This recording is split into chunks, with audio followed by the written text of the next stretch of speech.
Hello, ഞങ്ങളുടെ ഒരു വിഷുവിൻ്റെ അന്നത്തെ ഒരു കുട്ടി വ്ളോഗ് കണ്ടാലും അങ്ങനെ പുലർച്ചെ നമ്മൾ കണിയൊക്കെ കണ്ടതിന് ശേഷം വേഗം റെഡിയായി. ഇന്ന് നമുക്ക് 2 ബ്രൈഡ്സിൻ്റെ വർക്ക് ഉണ്ട് കേട്ടോ. അങ്ങനെ നമ്മുടെ ഫസ്റ്റ് ബ്രൈഡിൻ്റെ അടുത്ത് എത്തിയിട്ടോ. ആളുടെ പേര് ബിൽന എന്നാണ്. അതുപോലെ ആളുടെ ബർത്ത്ഡേ ആട്ടോ. അങ്ങനെ അമ്മ മേക്കപ്പ് കാര്യങ്ങളൊക്കെ സ്റ്റാർട്ട് ചെയ്തു. പിന്നെ ഓൾമോസ്റ്റ് നമ്മൾ ഫേസ് മേക്കപ്പ് ഒക്കെ കംപ്ലീറ്റ് ചെയ്തു. നമ്മൾ ബ്രൈഡ്സ് എങ്ങനെയാണോ പറയണേ അതനുസരിച്ചിട്ടാണ് നമ്മൾ ചെയ്യുന്നത്, അല്ലാണ്ട് നമ്മുടെ ഇഷ്ടത്തിനല്ല കേട്ടോ. അതുപോലെ ഹെയർ ഓപ്പൺ ഹെയർ ആണ്. അതിൽ നമ്മൾ ബേബി ബ്രത്ത് എന്ന് പറയും, ജിപ്സൺ ഫ്ലവറും പറയും, അതാട്ടോ വെച്ച് കൊടുത്തിരിക്കുന്നത്. അപ്പോൾ ഇതാണ് നമ്മുടെ ഫസ്റ്റത്തെ ബ്രൈഡിൻ്റെ ഫൈനൽ ലുക്ക്. സെക്കൻഡ് എൻ്റെ ഒരു ഫ്രണ്ട് ആട്ടോ. അവൾ എൻ്റെ ഒപ്പം 10 വരെ പഠിച്ചത്. അതുപോലെ അവളെ നൈറ്റ് ആയിരുന്നു ഫംഗ്ഷൻ. അപ്പോൾ നല്ല രീതിയിൽ ലാസ്റ്റ് ചെയ്യാൻ വേണ്ടിയിട്ട് എയർ ബ്രഷ് മേക്കപ്പ് ആട്ടോ അവൾക്ക് ചെയ്ത് കൊടുത്തിരിക്കുന്നത്. അതുപോലെ സ്നേഹയുടെ ബൊക്കെ കുറച്ച് വെറൈറ്റി ആയി തോന്നി കേട്ടോ. പുറത്ത് ഇത് അന്വേഷിച്ചപ്പോൾ 2000 രൂപ എന്നൊക്കെ പറഞ്ഞിട്ടും ഞങ്ങൾ ഏകദേശം ഒരു 1000 രൂപയുടെ ഉള്ളിലാട്ടോ ഈ ഒരു ബൊക്കെ സെറ്റ് ചെയ്തിരിക്കുന്നത്.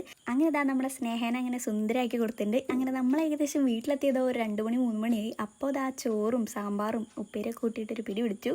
പിന്നെ നൈസായിട്ട് കിടന്നുറങ്ങി. പിന്നെ രാത്രി ആയപ്പോൾ കുറച്ച് പടക്കം കാര്യങ്ങളൊക്കെ പൊട്ടിച്ചു. അപ്പോൾ ഇതാണ് നമ്മുടെ ഒരു കുട്ടി വ്ളോഗ്.